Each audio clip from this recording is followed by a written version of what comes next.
Hi all, welcome to another chess24 Banter Blitz. Okay, let's go to the challenges this morning.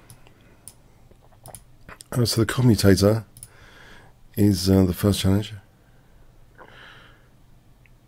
and I'll go to accept that. Let's just adjust my volume. I have a couple of things to adjust in this, which I should have done before. Let's mute there. Sorry about this. Well, that's not quite there. It's a bit better.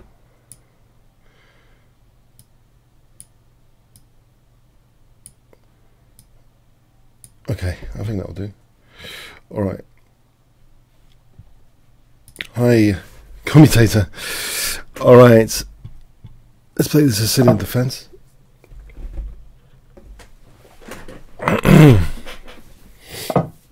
It's actually quite hot today here in London.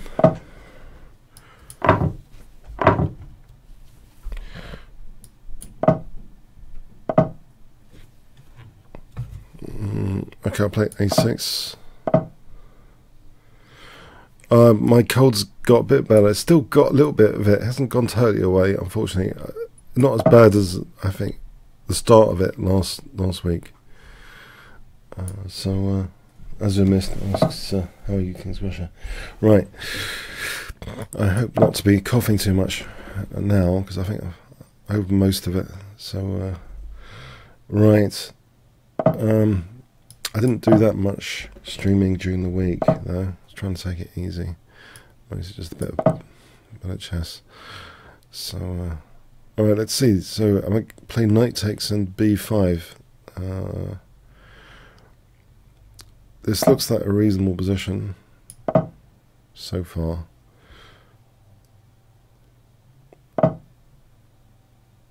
If I take and then b5, mind you, bishop takes is on my g7. I might have to play rook g8.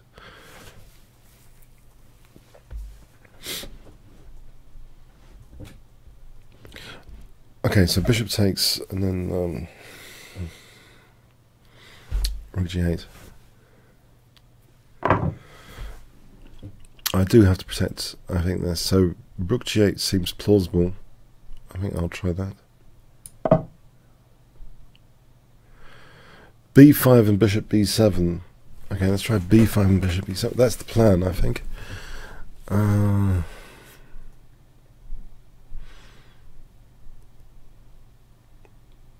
That looks like a plan. b5 and bishop b7.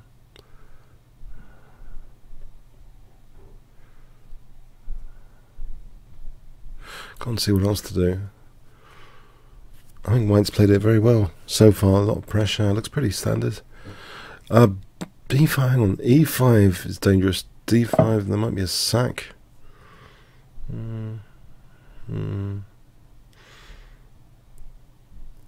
Just in case, I'm thinking, shall I play... I'll be forfeiting casting rates if I play rook b8. So it depends how strong this is. If d5, bishop d5, ed, knight d5, queen moves somewhere. Do I survive that? If I gamble that it's not played, I can try and castle queenside. I've already forfeited casting over here, so let's see. Oh, there's another option maybe, which is rook b8. So let's say ed, bishop d6, castle's queenside. Bishop b4. That might not be that bad. Bishop b4 there. Alright, so this hasn't been tested. It looks a bit scary, all this forcing move stuff. I have the belief that really you really need to prioritize all the forcing moves, like, and see them almost instantly. I remember commentary by Nigel Short and someone else. I think they just saw all the forcing move variations even when commenting on other people's games, just instantly. It's like the first thing that, like, almost like by default, just see all the forcing stuff. So I mean, it's a little tip there for you guys. Okay, I just want to make sure I'm not blasting off the board with e5 there. So this is pretty sharp stuff, I guess. Sharp position where the forcing move stuff is pretty razor sharp. So if I can castle queenside, king b8, rook c8. I think.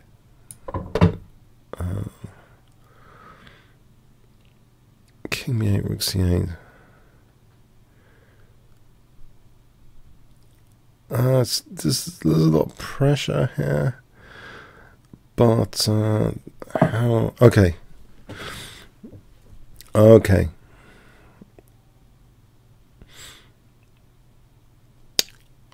If I kept things closed, that might be an option. The d takes. This opens up the f file, and it probably wins a pawn. I guess I should consider it to win a pawn there. On the other hand, d5. I'll go with d5. Let's not be greedy. I think d5 is more cozy. There's no... This diagonal could be a problem there. Okay, even now. Alright, let's just stop f5 for a moment. Whilst the knight's on b6, that's fine. Can I play king b8 and rook c8? Pile some pressure on with this doubling of the queen and rook here. Pile some pressure on c2. So then later, knight c5 to e4.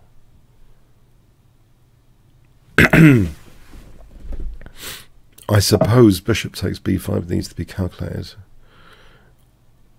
Is it going to be played? Actually, it probably is quite tempting. But yeah, because of bishop a7s and stuff. Yeah, I might have to call bluff here because actually I just realised something. Queen a5, bishop a7, king a8. I can't see necessarily how that's winning. So I'm going to call the bluff here. I believe it might be a bluff anyway. This has been totally calculated. Okay, so knight b5, queen a5. I just don't see necessarily how I'm getting mated. I'm hitting b5. If I can get to play bishop c5, the worst would immediately be over, surely, about me mated on a7. Yeah, for some reason, this position, it didn't strike me as too terrifying. As long as I'm not getting mated on a7, that's the first thing to sort of make sure of. So let's see, I'm hitting the knight. The knight gets protected somehow. Maybe a4, you know, if took, then the king could come there and rook a1 later. On the other hand, b5 is still attacked. a4 I take. I'm still attacking b5. Knight moves, queen takes a7. These pieces seem hanging, actually. They seem to be a bit loose now. So, again, I could call the bluff here. Queen a4. Knight moves, queen takes. It's a big question mark over how these pieces stay on the board. No? How do they stay on the board here? They don't. I just take here and then take on a7.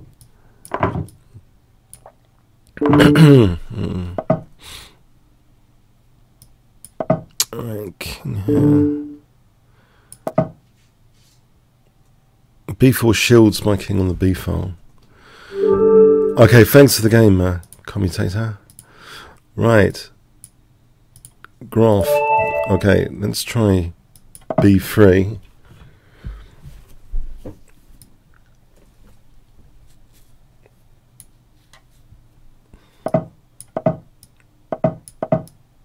I have had some interesting games with this recently. That's why I'm trying this out here in this blitz game.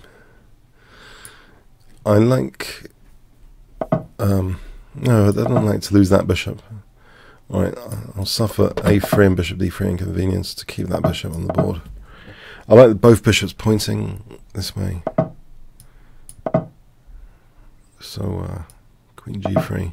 Because already I've had ideas in games knight g5, knight h7, even if h6, knight h7, because if takes queen g7. So yeah, I think it's a bit, I don't know if the word trappy is right for this. It looks as though more, not trappy, but there's kingside scrutiny. Should we just say in 3 words, kingside scrutiny, because you've got the bishops pointing at the king or the queen pointing at the king. You've got this pawn which is useful. It's the 2 pawn. If I had classic centre pawns, one of these bishops is going to be blocked in. Neither bishop is blocked in by the classic centre pawn duo.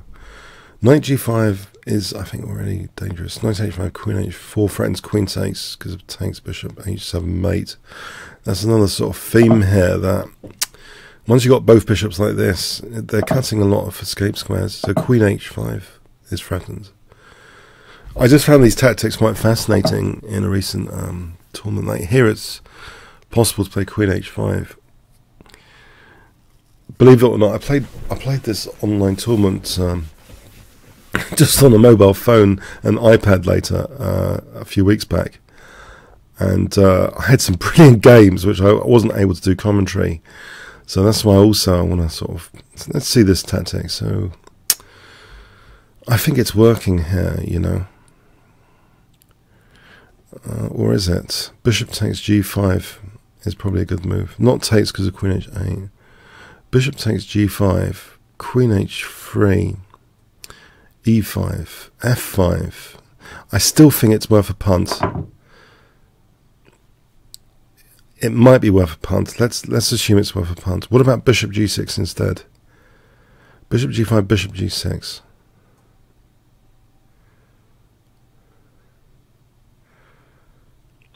Yeah, I basically had this experience a few weeks back where I felt I was not getting anywhere with the standard opening, so I started playing b3 and got big positions because people were just improvising as though literally I went from playing almost like, felt like really strong opponents to like, it was like playing beginners. I hate to say that, but it's like a lot of people without opening theory. It's like you're playing beginners or something.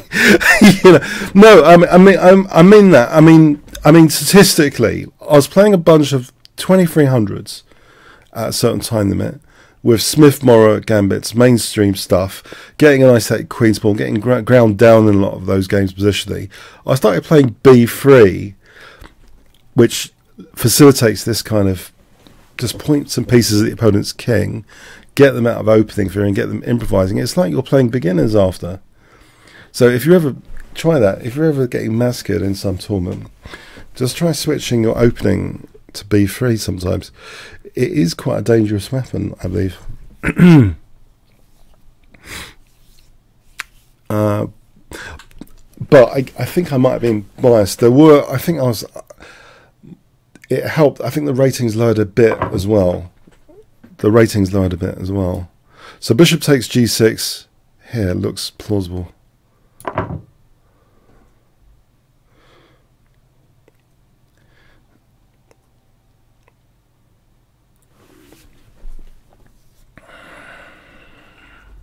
So if he takes queen g6 is mate, this just loses the bishop.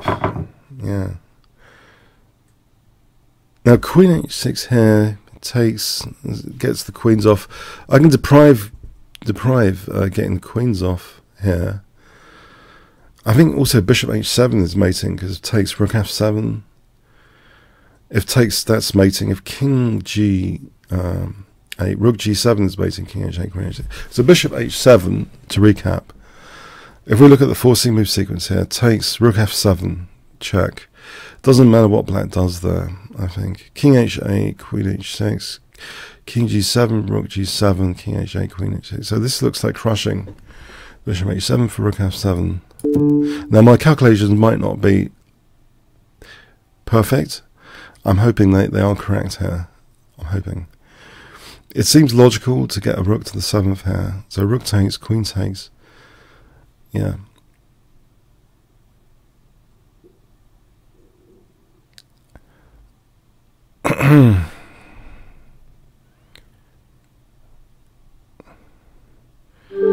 Right, thanks for the game, Graf von Pellen. Thanks. Okay. Okay. 2700. Okay, am I gonna get am I gonna get murdered here? Oh, crikey.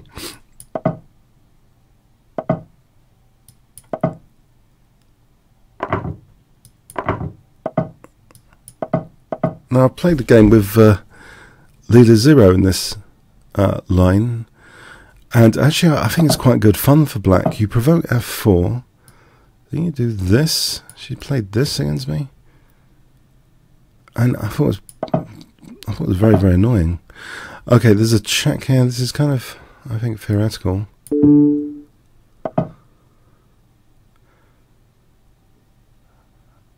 Now I think there's bishop a6. I think I'm out of my book. I'm out of my book. Unfortunately, I don't usually play this line. I feel I'm out of my book.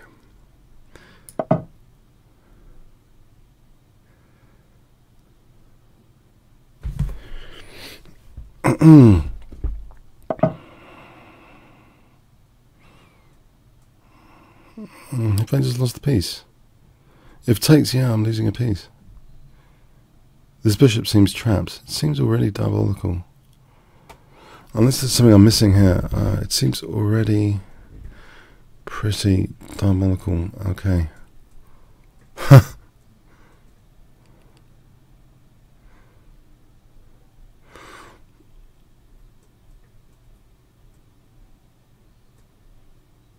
It looks as though a3 is trapping my bishop.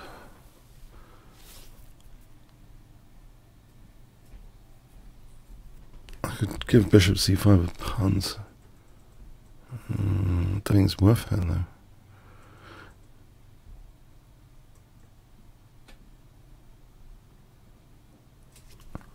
I think, yeah, this looks lost. You know what? I think without further ado, I don't know, I think I'm going to resign it. Well played. Well played. I just don't know the theory that well. Thanks. Okay, didn't get out of the opening there. Shelling forward.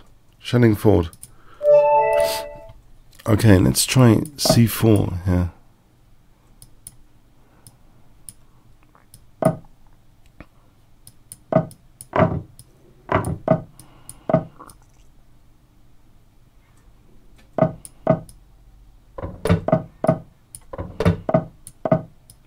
I think we've had this position before, and it's okay for me. I quite enjoy this position. I think there's actually something wrong with black's position already.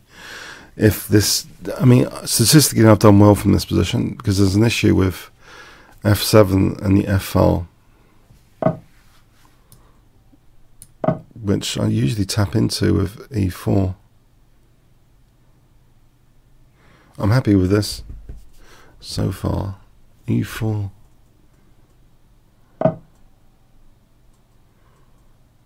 Okay, maybe not e4 here, e3. Is knight d5 possible? Knight d5. So why wouldn't knight d5 be winning material? I'm going to find out here. Because that knight's pinned to f7.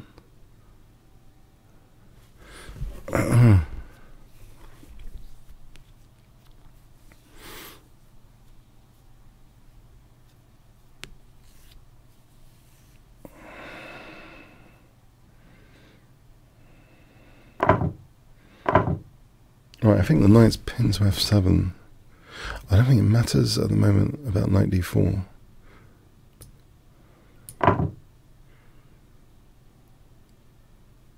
It looks good. Bishop e3. Bishop e3. f5 to follow. It looks pretty good. Just bishop e3 here. There's still a nasty pin on the knight. Okay, you can exchange queens. I'm still threatening. Surely I'm still threatening f5 here. I could bring the bishop back, I think. f5 looks a big threat in the position.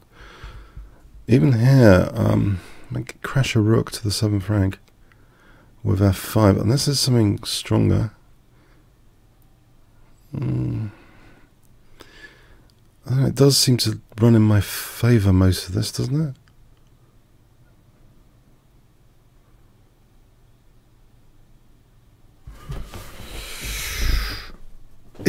just activating this rook fundamentally. If we look at this variation with f5 takes, I'm activating this rook. That pawn's slightly vulnerable, but there's a trade-off going on. I've got an active rook crashing down to the 7th. I can get a central bishop later as well. I think I'll go through this sequence because of, you know, if bishop moves e7, there's always rook f7, double the rooks.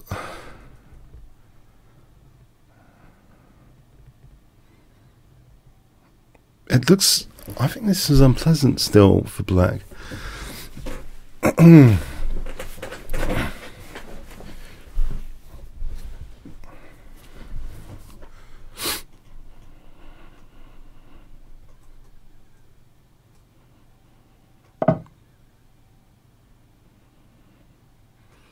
D5 looks very unpleasant. I don't know about D takes looks immediately winning actually because of E7 check and rook f8.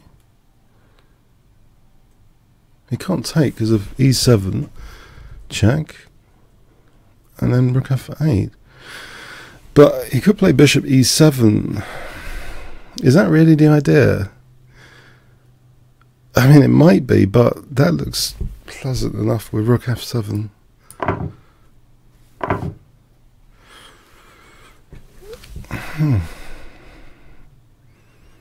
I didn't see that. That's a good one, isn't it? So there's a pin on my e3 here.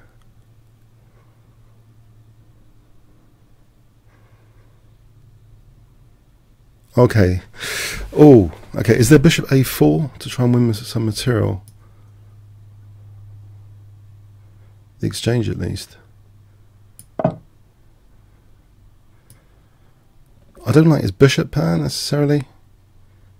Just trying to nab some material here. Because I think taking takes like my e3. So I'm trying to just win an exchange.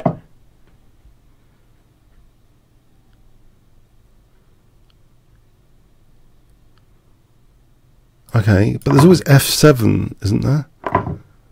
Like here,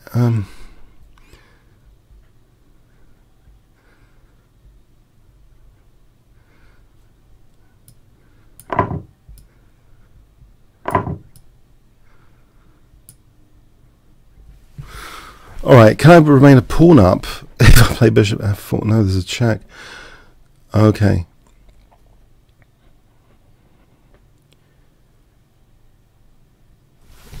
Okay, that was very resourceful. I can't play this necessarily because there's a check.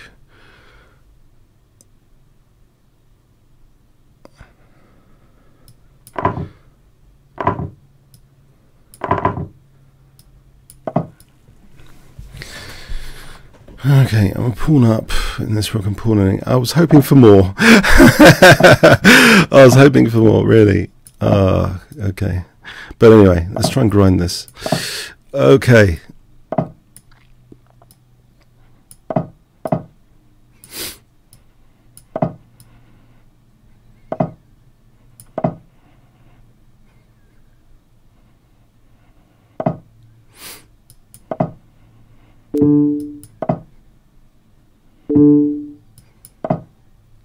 Okay, I'll accept a draw if he wants.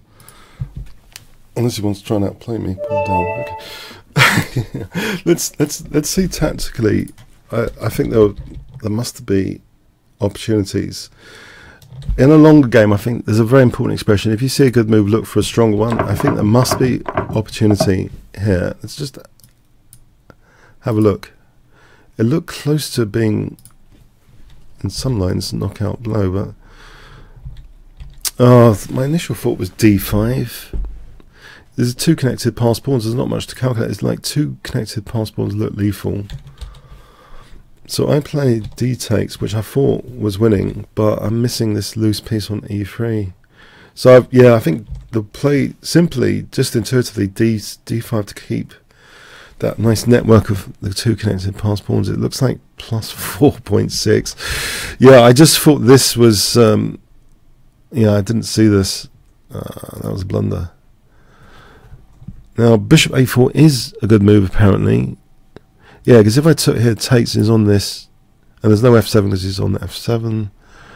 That doesn't look like a big deal, actually. So bishop a4 is the only thing.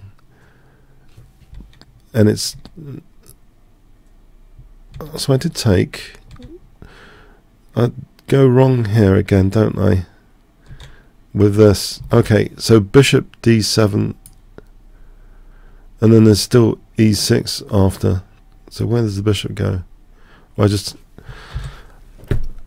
It's quite easy to see in retrospect. Alright, bishop d7. Okay. Okay, thanks. Yeah, okay. That was silly. I mean, by both of us. I mean, maybe. So Azul missed. Yeah. Okay.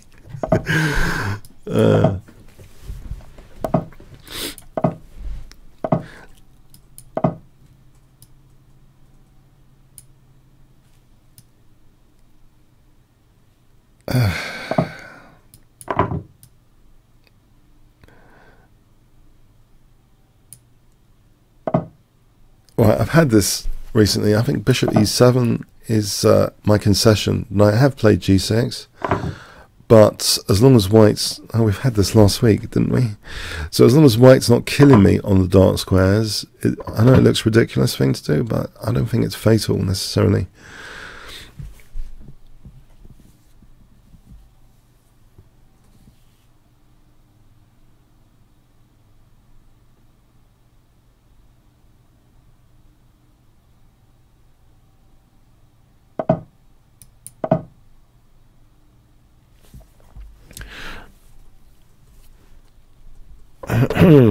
Right, so bishop g4 here.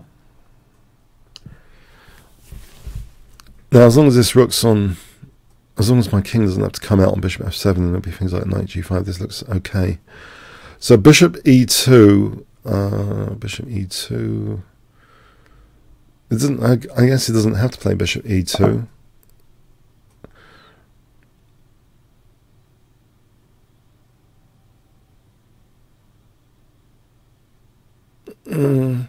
Okay, let's try and keep some tension in the game actually with this. Try and open up this f file. I was quickly looking at their takes and knight e5 and thought queen e2. I didn't see a big deal there. Yeah. Okay, so let's see. Rook e8, and then what is a good plan here actually? Yeah, this knight g5 is a concern. Rook d8 d5 is, or rook e8 f. No, that's asking for it.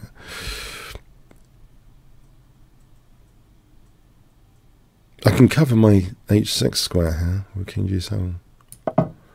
That queen h6 could be annoying with knight g5. So let's stop that business, naughty business, in its tracks. Okay, f6 now.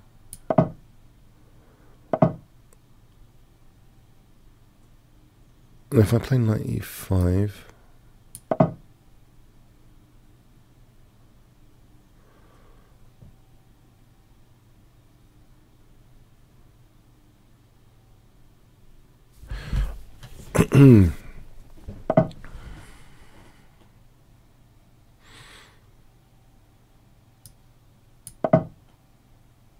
see, that's a bit stereotypical. Maybe it's okay to take on b3 here. Maybe.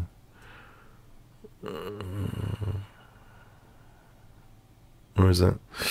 Okay, I'll take on b3. Sort of getting out this pin business, but knight d5 is a concern. Actually, knight d4 to f5 is also a concern. Alright, let's go back for a moment then. Let's hit that guy. f5 and knight e6 is a concern. I'm on the back foot here, aren't I? I've got to challenge that knight, otherwise, yeah, horrible things happen.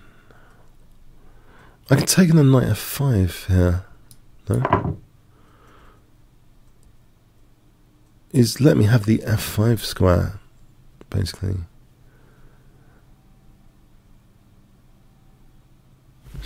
with that e5. That downside is actually a total downfall of the entire white position, playing e5 potentially.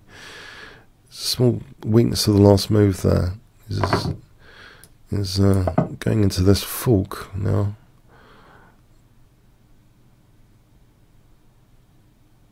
So white's losing an exchange, isn't he?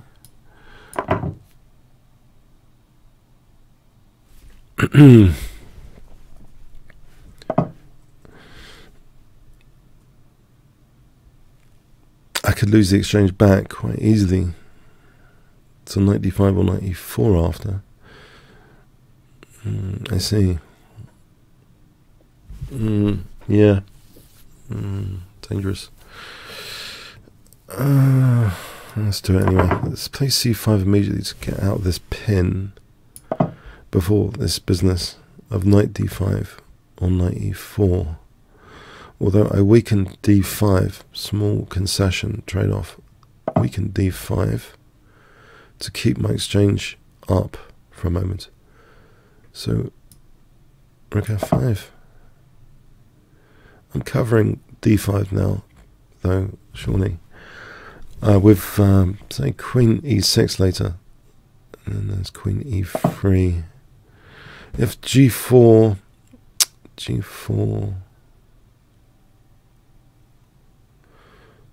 Yeah, g4.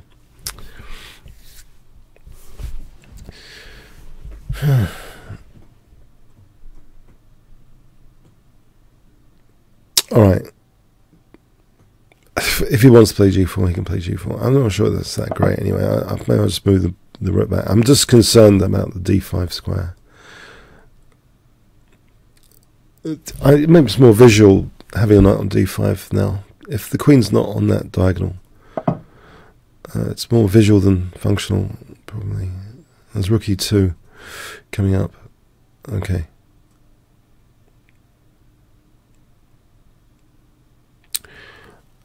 In which case, this rook e2, yeah, and this d6 is a bit uncomfortable.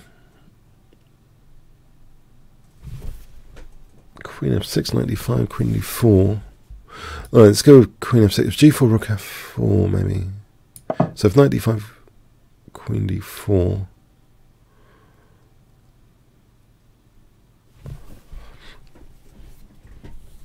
I think if g4, rook f4, if knight d5, queen d4. Alright, what's the matter with queen d4 then?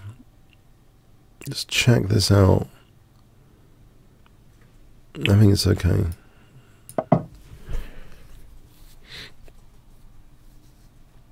So I'm uprooting that knight, aren't I? The knight's going to be problematic. Or not. Okay, d5, g4.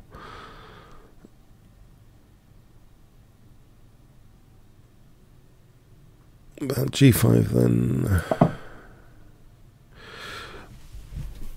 g4, rook f4. If he takes here, okay. Let's do this to keep an eye on d5. Which means maybe d5 without too much. Okay, no, there's still problems there.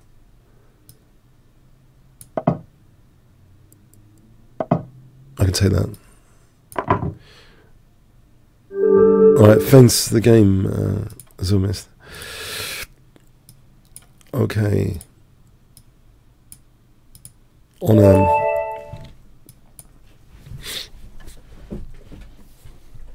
I'm going to play knight c6.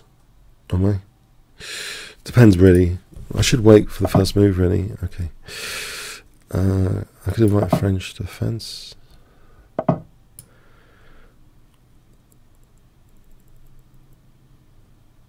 I'm concerned. Okay, c5.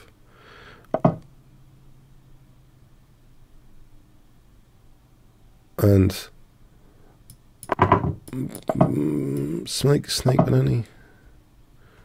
Is that too risky? Or just Benoni?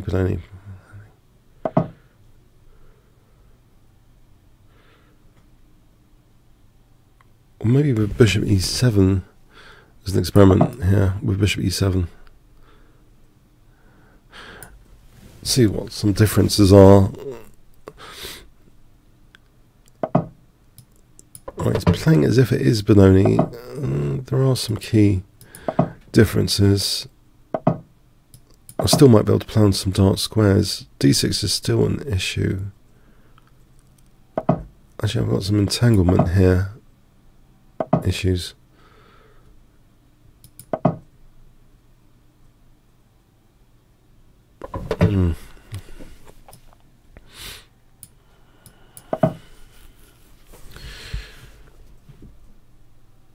Knight c4 is like a thematic thing to hit d6 hard.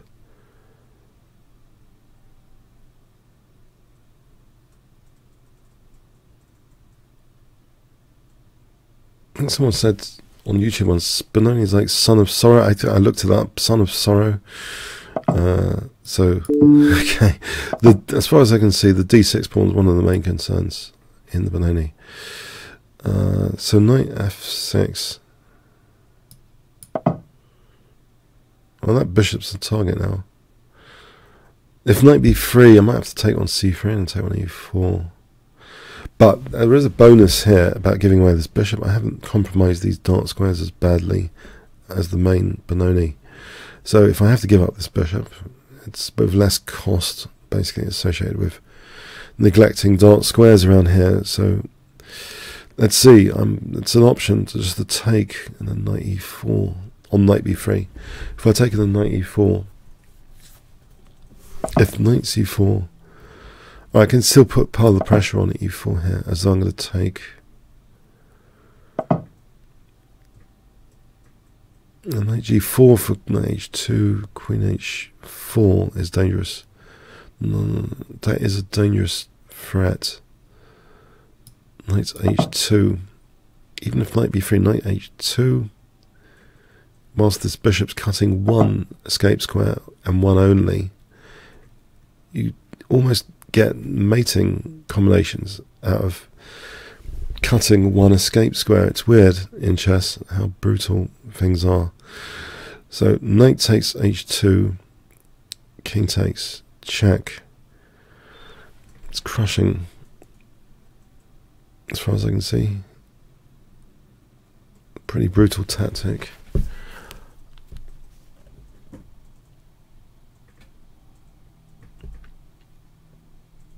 I can't see anything wrong with it.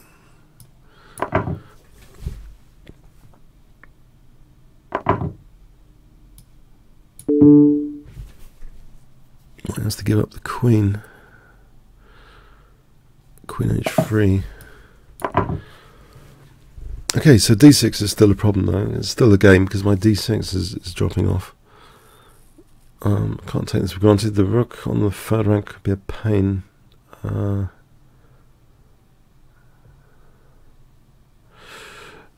So I need to think about this. How can I efficiently play this position after g takes?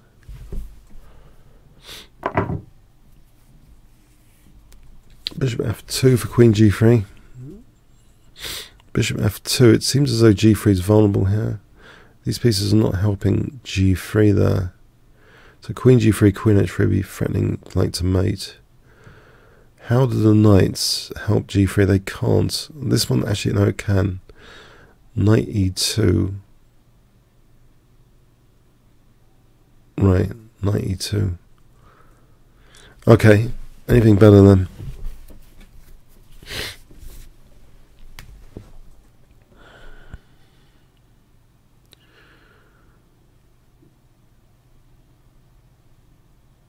Just notice this b5, b4 would be winning a piece. If I just hold for a moment.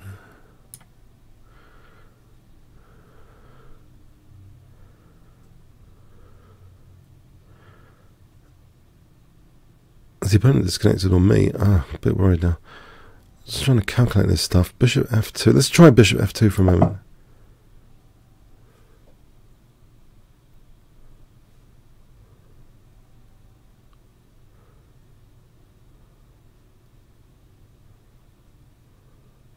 Is he disconnected? It's usually me, isn't it? Like last week. Alright, thanks for the game on him. I think I'm better here anyway. I mean, it should be with the queen up. But no, there's compensation. It's not such a big deal. It's only like plus 2 point, plus 3. Alright, anyway, so, okay. Simba.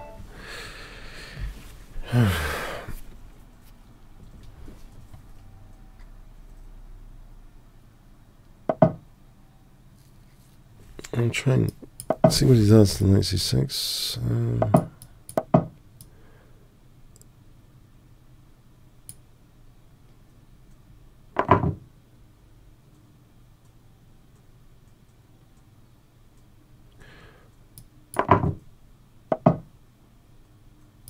So, yeah.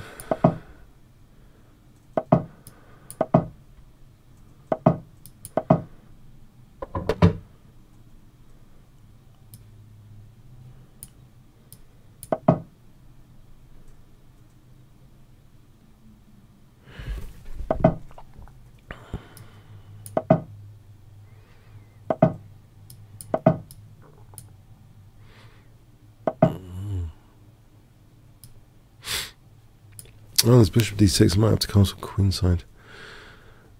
Just to hold d6. Because if g5, bishop d6, queen f6 after. Unless that's good for me.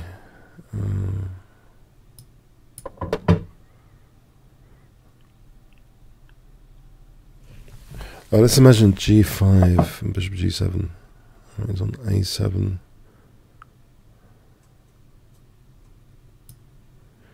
Is e5 dangerous? It might be.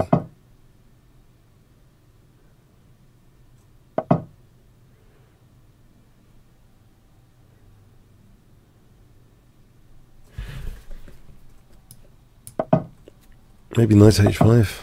Try and get rid of this. This bishop. Queen e4, bishop g7 while the knight's still holding g7. If he wants to hit my rook. I could play d5 here maybe. I don't think there's a sack on d5. Play d5 first.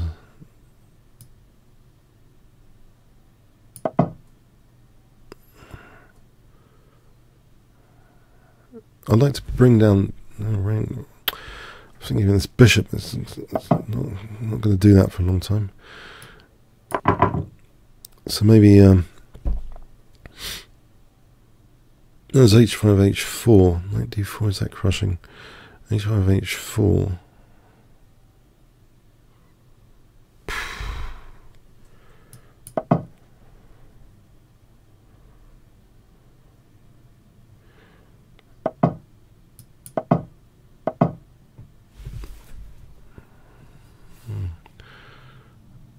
Alright, so a6 and the knight d4 will be more effective. So if I play a6 for a moment. And still knight d4, knight c6, queen b6. That's dangerous.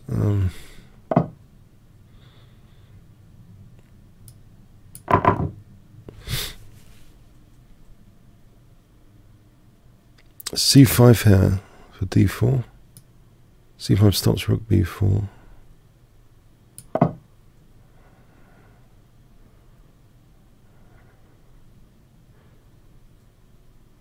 I've got this dark square bishop, right? I need to celebrate somehow dark square bishop at some point.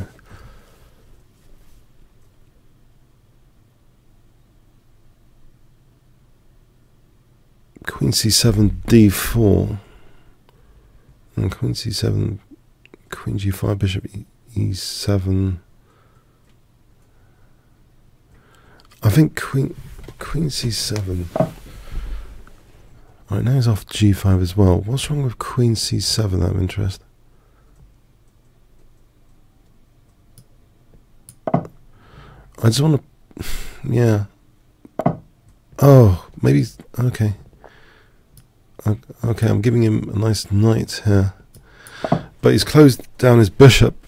Giving him a nice knight on e4.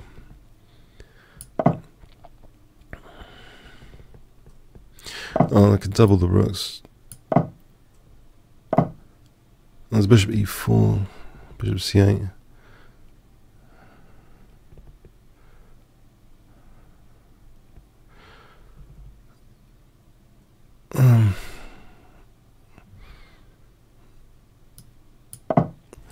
I think bishop e4, bishop c8 for a moment. I'm threatening queen e5 potentially.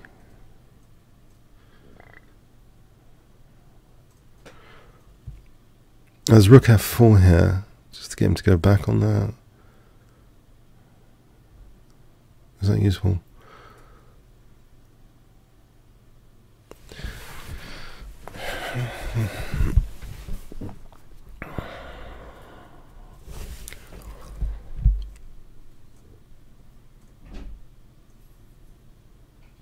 Bishop g4 also seems interesting. Rook b7, queen b7. Rook f4 seems interesting. I don't want to lose on time necessarily. Thinking about this too much. Let's just do this for a moment. So I'm a whole minute down.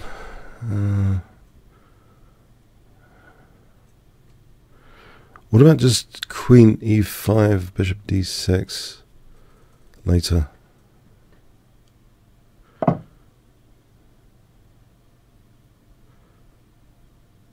Let's get out of that for a moment.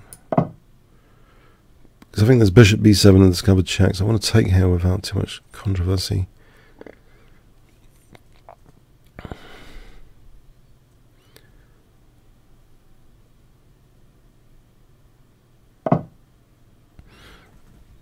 Okay, can I weaken these dark squares a bit?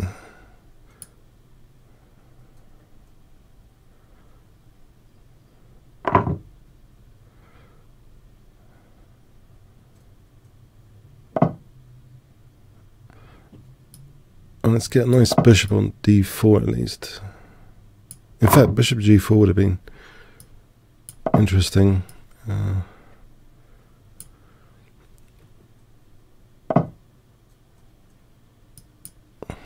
Around here.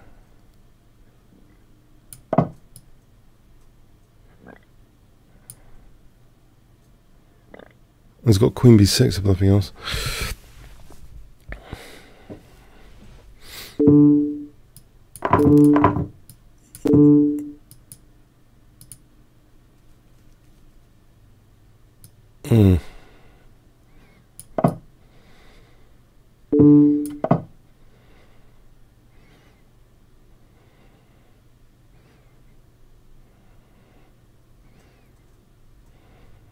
Bishop e6 if we took king b7.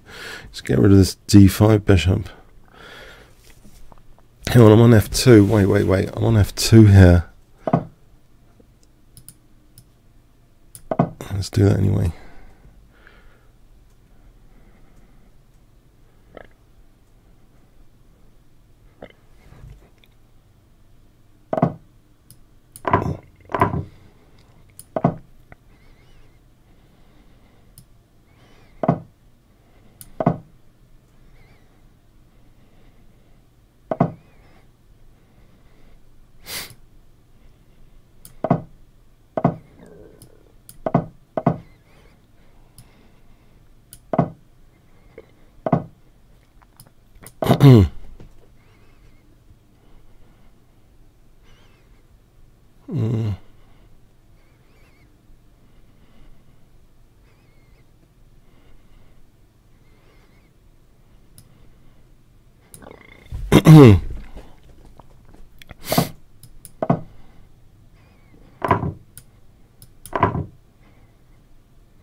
Rook d7.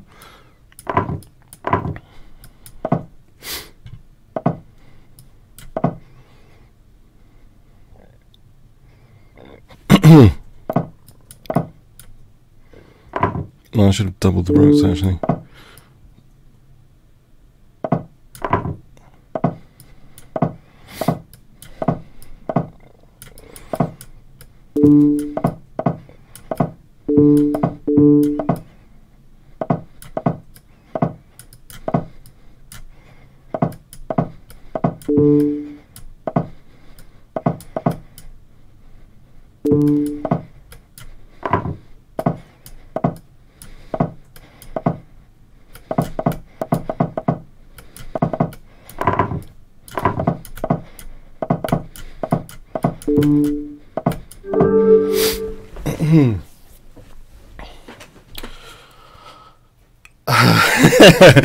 Okay. Oh, crikey.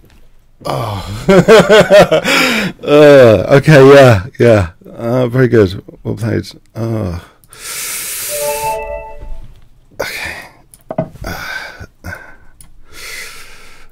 My stomach kept growling. I don't know if you... I gave you some free bonus sound effects there. Yeah.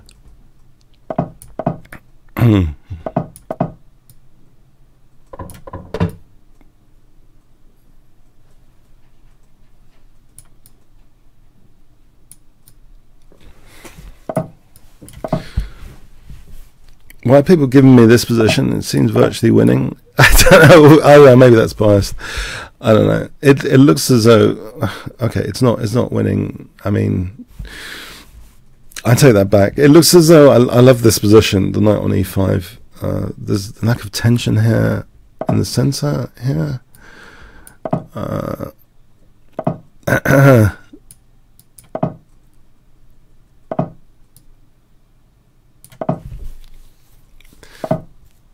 Okay, there's an e4 issue. It's not that straightforward. There's an e4 issue for sure.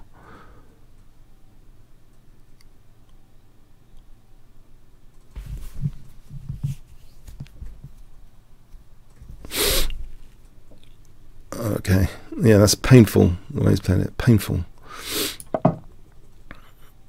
Actually, I didn't realize this masterful maneuvering around e4 would happen, so there you go.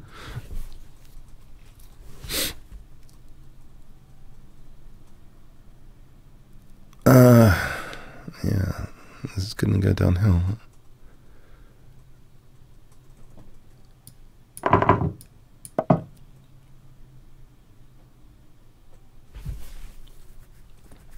Yeah, I think I'm worse now. I'm changing the assessment to worse.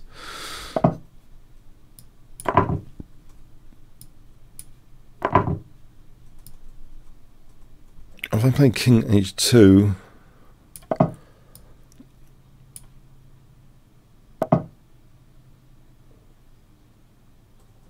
and try and use the G file,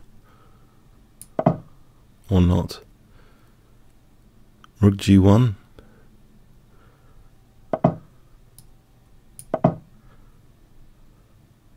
Is that G file any good? If I can double the rooks. I'm going to play bishop b3 for rook c2. How do I double the rooks here? Is it rook g2 or rook g4? Which is better, rook g2 or rook g4?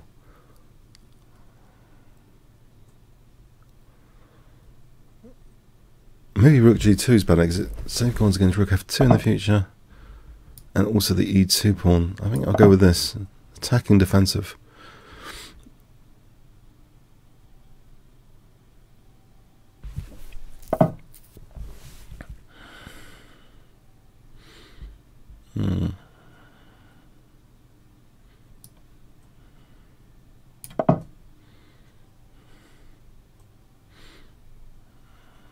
So bishop g5, can I kick the queen out?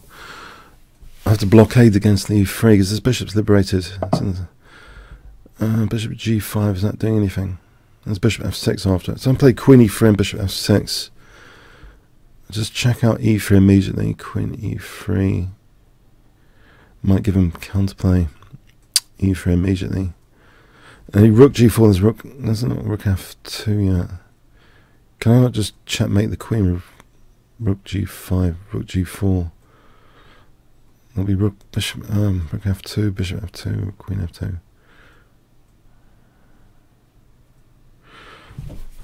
Okay, I want to just test this for a moment.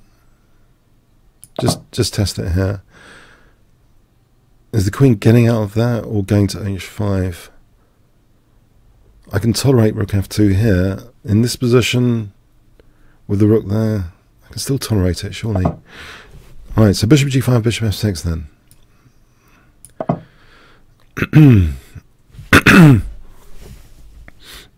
Coordination, mass coordination on g7.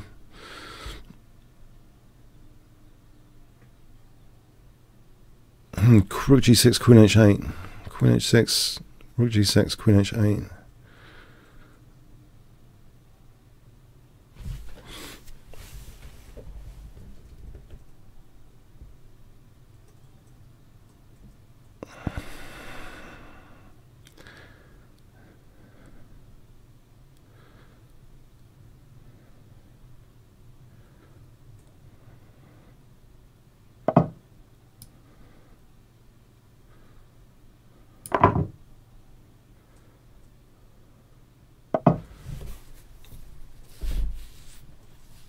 It's queen h6 here. If it takes rook g8. If g6, rook g6 takes queen h8. Queen h6 looks like another pin. So it's pinning that pawn actually. I'm still threatening. Queen h7 takes rook g8. I'm still threatening rook g7. I don't know if that's too crazy. Queen h6 immediately. Bishop g7 is probably also good. Queen h6. Queen d7. Maybe queen h6 immediately, whilst he can't untangle that easily. And there's queen d7, bishop g7, rook g7, rook g7.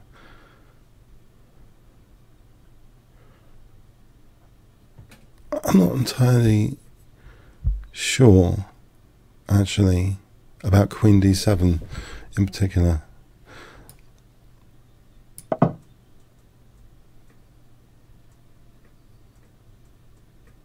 Actually, there's also rook f6. Am I just losing after rook f6? Crap. Why am I thinking rook f6 here?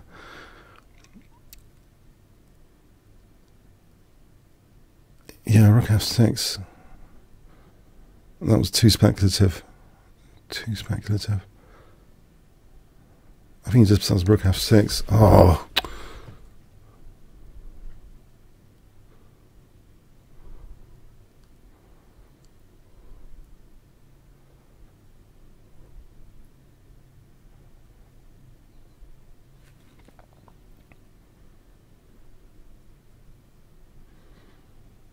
Maybe queen h7, and it's not the end of the world necessarily. Rook h6 takes rook g8, win the queen over there. So if I've got persistent pressure after queen h7, it's on e2, that would be lethal on e2. I can play rook g7 as a discovered check to defend here. So rook g7, trying to invoke discovery, defense, rook g2, check.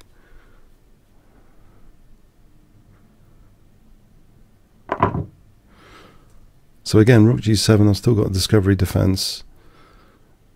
King e8, queen h5, drag the king back.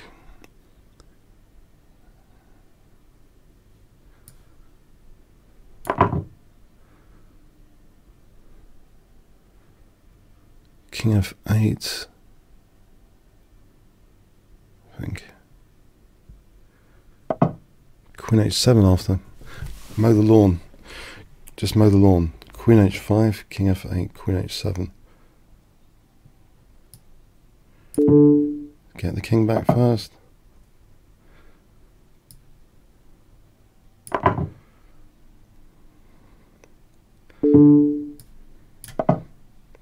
Oh, it's not check. I said a blackout there. Oh, Muppets. I was somehow overconfident here. I think I might have missed something horrible. Might have missed, well, apart from what I missed. Just, I needed to play queen h6, didn't I? Let's have a quick look.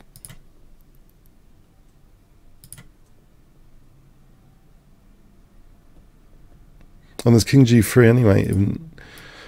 Yeah, okay. But if we step back, oh, my pets. Just rook g8 was a mate in 2. Oh, there's a mate in 2. Okay. Oh, okay. Okay.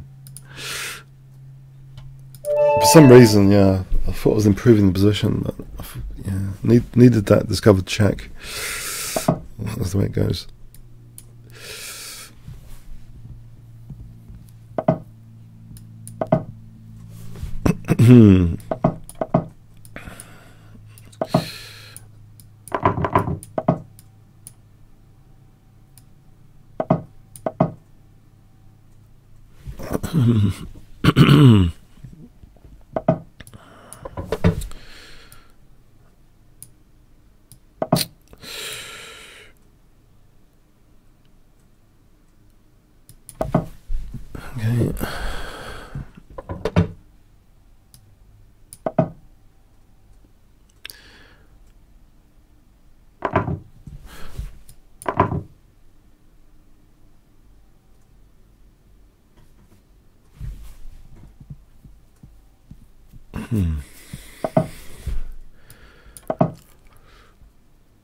A bit deflated, I guess, after that. D4.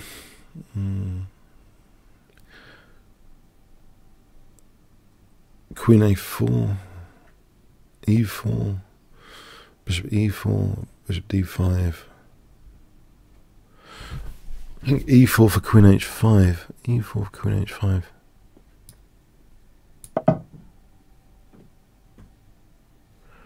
If I had this position, it looks pretty tasty. Alright, just even with knight saying, it looks like fun. It looks like fun.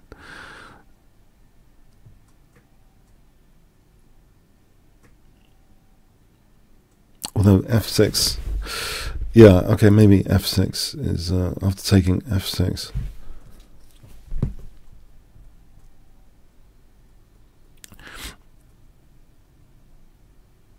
I've been playing too many games against Leader Zero. I think that was pretty dumb of me, actually, before this session, to just wear myself out before even playing here. I don't usually do that. So that's my excuse today. I've just worn myself out already. So, Queen H4 or Bishop F6. Bishop F6 looks as though it's not doing anything, because actually there's even Queen E6. So F6 is happening. Alright, so, okay, what about Bishop E3 for a moment then? Try and get this F file. F5, Queen H4. So note to self, don't play against AI before this session.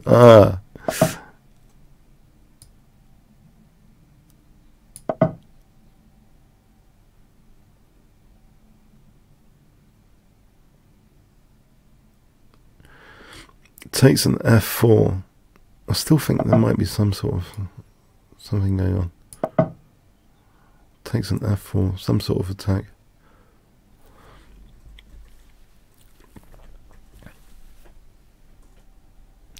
Example, with that H-pawn chips, if F5 takes and Bishop D5 could be dangerous in some lines. If I take and then F4 takes F5. I think takes and then F4. Well, this is dangerous with the H-pawn chips.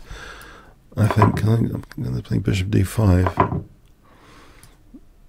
Now there is okay, Bishop E6, Bishop E4.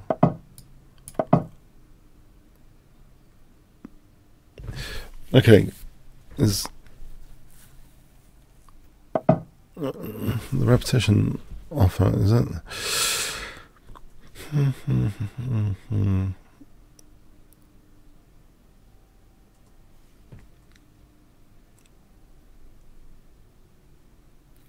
I'll push my luck, you know. I've just seen something, Rook G4 idea. If I can bring some more attacking stuff in here with Rook G4.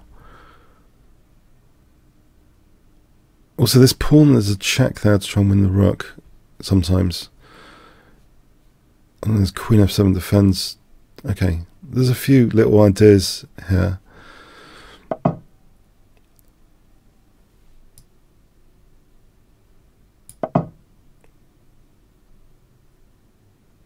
With the isolated E pawn, it doesn't seem to me that easy to play here for black necessarily. I mean, I could be wrong.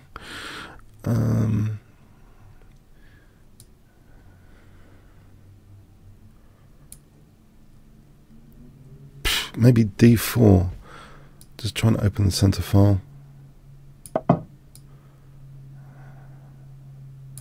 which means I have rook E8 available after doubling.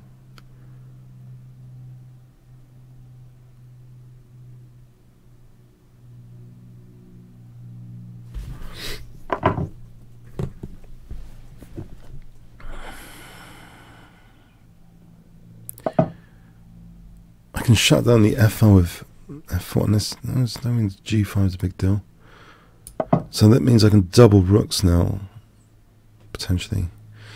And this, yeah, looks, so. I have to hold on to H3, Queen D7. If Knight B8, Queen D5. That's unfortunate, I have to do that sort of stuff. Oh, there's Rook G3, isn't there? There's Rook G3. I've just realised. Okay, I'm getting slaughtered. I should have maybe gone for that draw earlier. Crikey.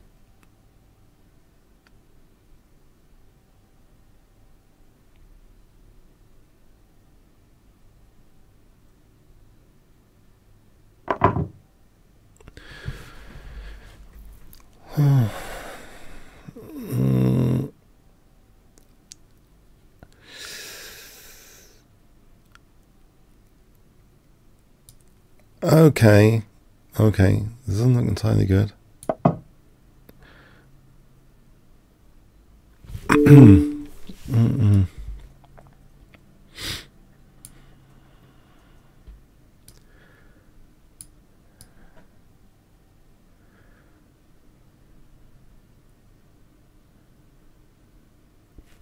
Still not very good.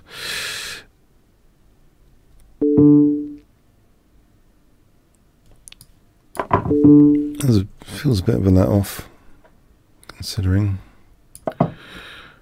the time situation. If one is short of time, one really wants to checkmate. So keeping the queens on in general is probably often the more practical thing to do rather than simplify.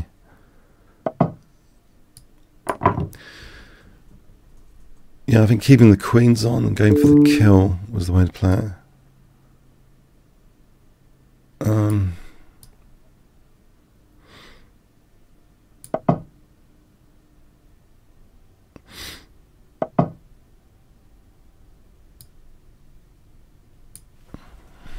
It's still dangerous for me.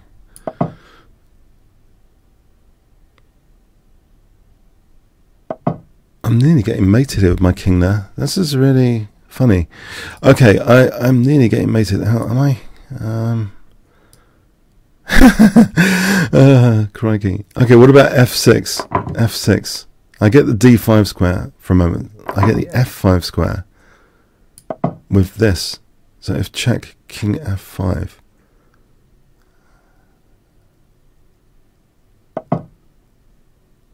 Okay.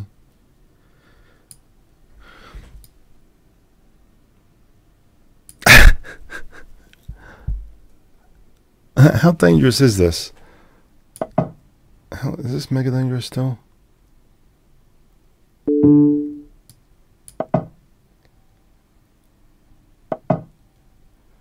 Oh, rook e7. Hang on. Then there's rook g7. Yeah. And there's rook h1. Yeah, I was totally let off, of course, there. Jan has beaten me before, it seems, unless that was a connection issue. Well played. I deserve to be murdered there. Horrible crush. Okay, so I don't know. Sometimes these silly ideas, they take my fancy in the blitz. Yeah, so yeah, like unsound stuff. So yeah, okay. Sanket. There's a moral victory for my opponent. I claim a moral victory for my opponent.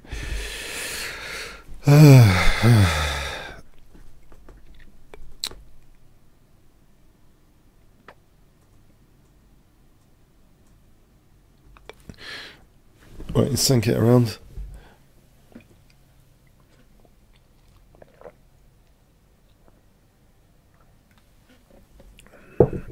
Alright, might have to go to another game here.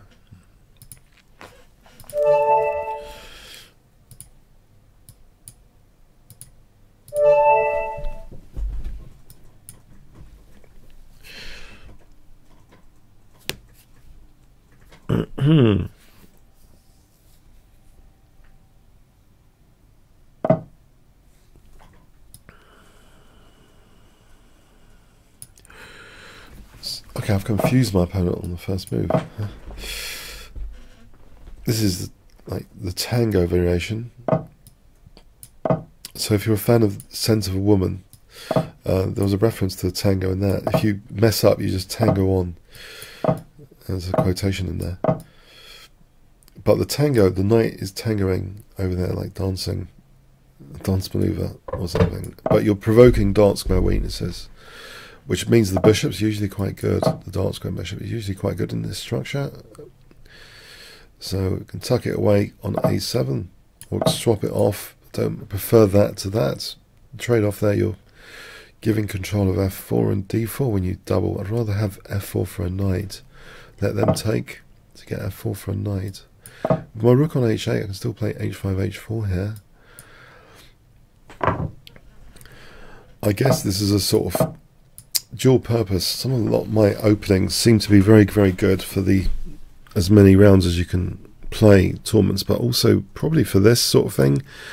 If I can win games quickly, then I get to play more of you. So in both contexts, playing, I don't know if it's a totally trappy opening. It just seems a quick point scorer in a lot of my games, this kind of system. Especially, I guess it's a sort of fishing pole mechanism more than some sort of general specific trap. It's just a fishing pole mechanism. But with the f4 compromised, this seems to be a lot more dangerous now. With the dark square bishops gone, pawns on light squares, f4 compromised, I can start brewing attack here with queen f6, rook h6, rook g6, which I've done on many, many, many bullet games. So queen f6, rook h6 to g6.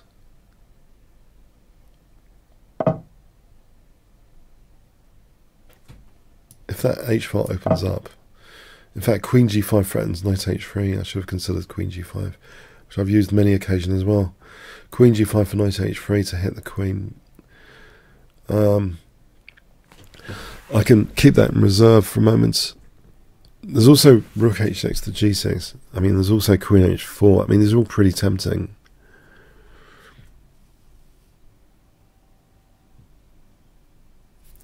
Let's imagine queen g5, rook d1. It just protects the queen. It's not such a big deal, is it?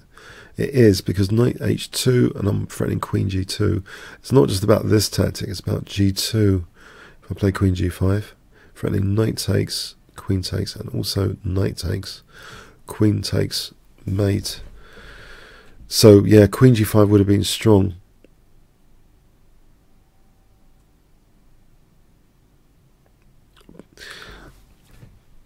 By the way, this has no bite to it. There's a space here without any bite. You can see that without the potential for undermining my pawn chain.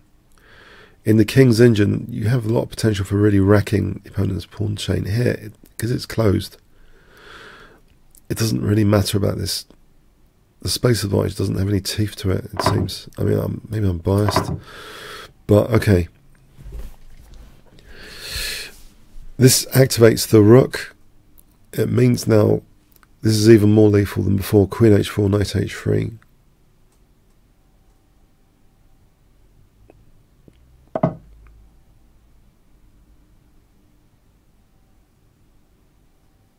So queen g5 here to threaten knight h3, and also g takes. If he took, I take. Okay, I've got this e5 square. The threat here is g takes immediately, surely. g3 might be a resource, so I can't take this on my queen. Rook h3, you can take on f4. It's getting to the stage where it's getting more difficult to play, I think, now. Although, yeah, I think queen g5 earlier would have been more effective than this approach.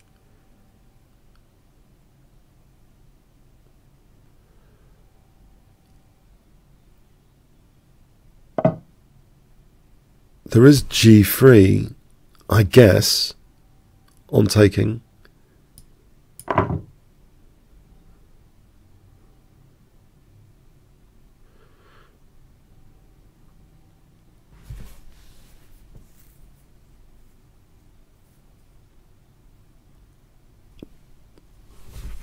g3. Use the pen for defensive purpose here.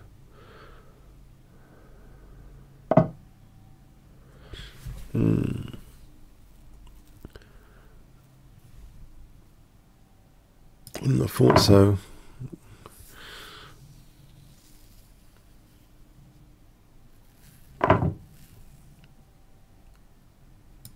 This looks too strong, this position. Rook on the 7th is to be celebrated. Alright, we've got an end game now. I didn't realise we'd get an end game, so that's good news for my opponent.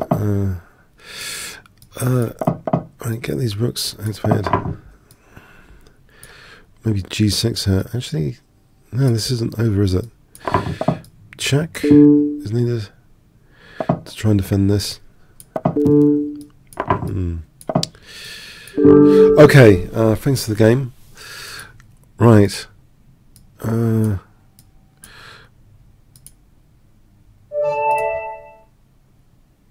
This is a bullet game, is it? We're playing a bullet game.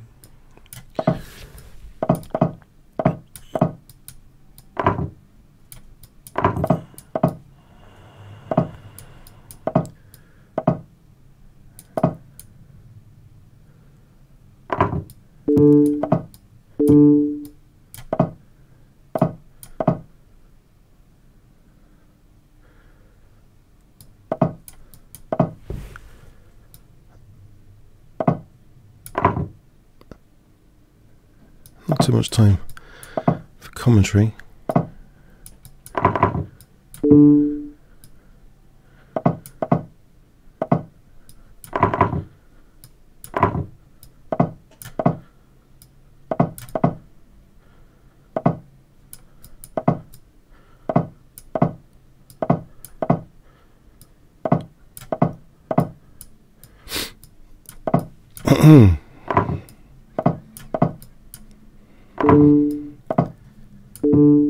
Yeah. No, you don't really want to play me on bullet. Honestly, it's not good for you if you challenge me on bullet. Okay, but anyway, thanks. Okay. Yeah. Thanks. Okay.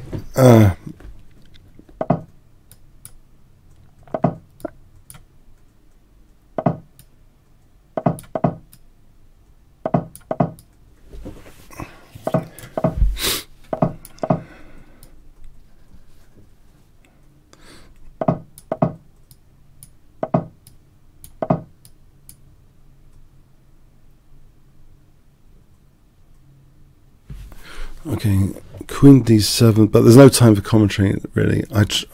Yeah, that's the problem for me. I try and separate my on my YouTube channel. I try not to put any bullet anymore.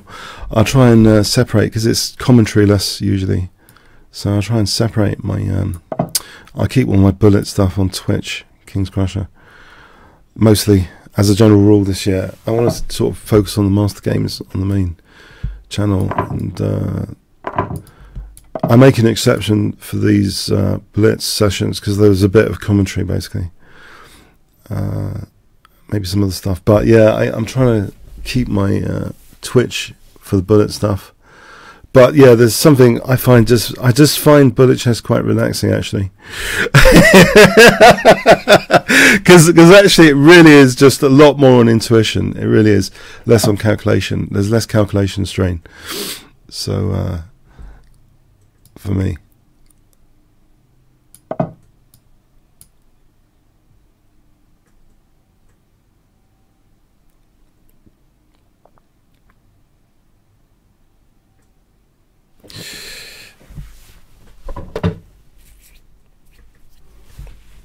Alright, so knight g6 and then h4.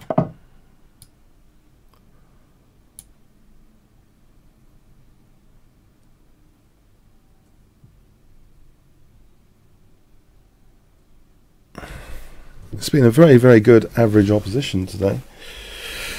So yeah, thanks. Thanks for all those strong players that want to just crush me, to humiliate me in front of a live audience with me trying to do commentary. Yeah, thanks. I really appreciate it. No, it's fun, isn't it? Yeah.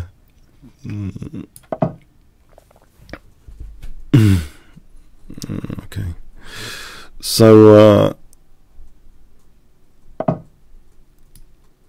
I'm going in with this h4. I know it's like crude, but it's kind of positional as well because I'm activating this rook.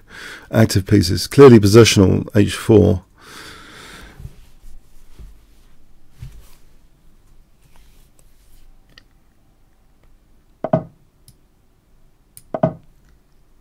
He could try and... he's not going to pin, surely. I know there's a bit of a liability there, but it's protected by the queen at the moment. I mean, he's just letting me have a very, very nice looking position.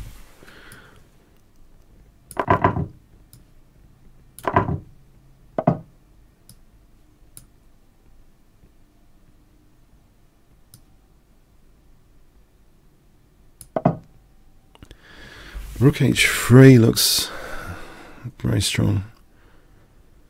From a practical point of view, rook h3. I think it's protecting f2, but if I get in knight g4, the pressure just mounts. Alright, I can just try and double hand. This is getting the queens off.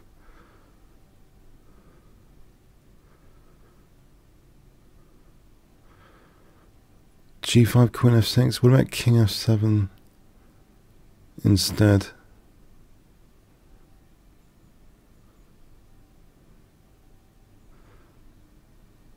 Did I miss a shot? Oh, I missed a shot here. This might not be so good now. Oh, crikey.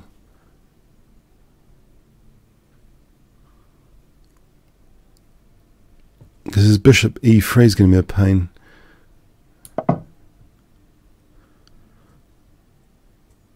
Because of c7. c7 is the big problem. If he plays bishop e3 in doubles, I'm going to be uncomfortable on that c7 shit soon.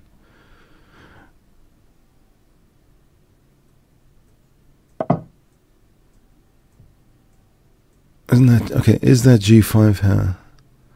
If takes, there's rook h3 after. Is there g5 or not? Right.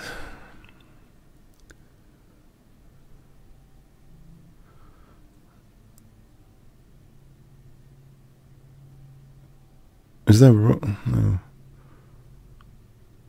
Right. Queen e7.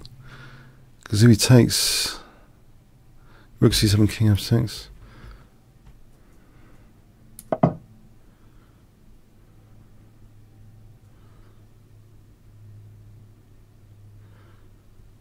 Yeah, I think the problem with rook h3, there was a problem with rook h3. Because he crashes through rook c7 after. I can't afford rook h3. Because if takes rook c7, crashing through. That's an evil choice.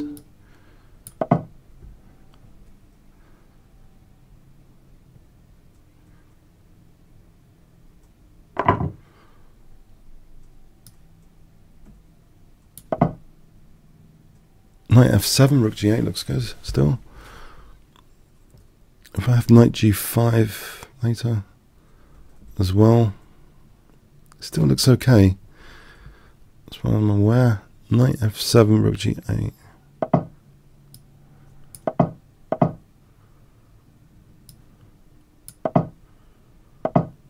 Right.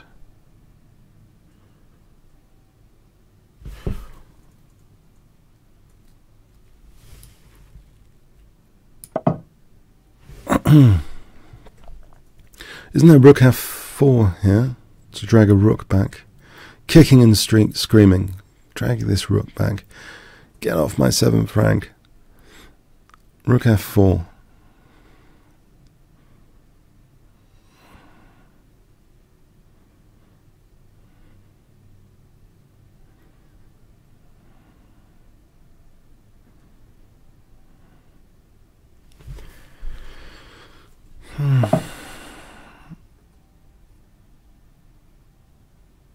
Oh, maybe not to be then.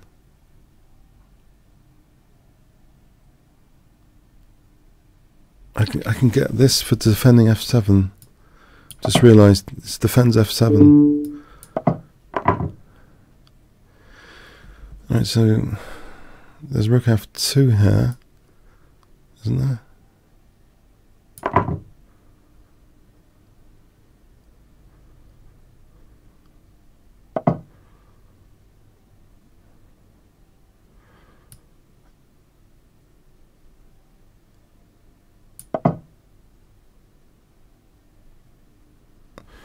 Try and mate here at this rate with king h4, king g3, rook h3, rook h2 mating. If I have my king on g3, then rook h3 and rook h2 is mating. f7 is adequately defended at the moment. Let's drag this king back. Hang on, why not just play this out of interest? Is that too easy? He's gone into a pin and win.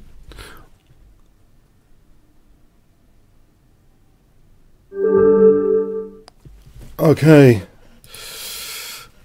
Oh, that was a fun session. I think the average rating of today's session must be up there in the top 10 of all sessions. Surely, average opposition today is really cool. Thanks. So yeah, I didn't show the premium, become a premium member screen. If you want to challenge me, check out this discount code, voucher code Kingscrusher, if you want 15% off. So basically the general procedure is you become a premium member so you can send challenges off 20 to 30 minutes before the scheduled thing, and so you get into this challenge list, and then you can just be, the challenges just get accepted after. So I'm hoping some of you will consider becoming a premium member. Okay, so yeah, but you know, like one fun 10 boring. I thought it was quite fun today. I don't know, or maybe I'm biased. One fun 10 boring. What would you vote here? If you let me know, that'd be cool. Otherwise, have a good Sunday. Yeah. So see you next week then, as well. Okay. Thanks so much.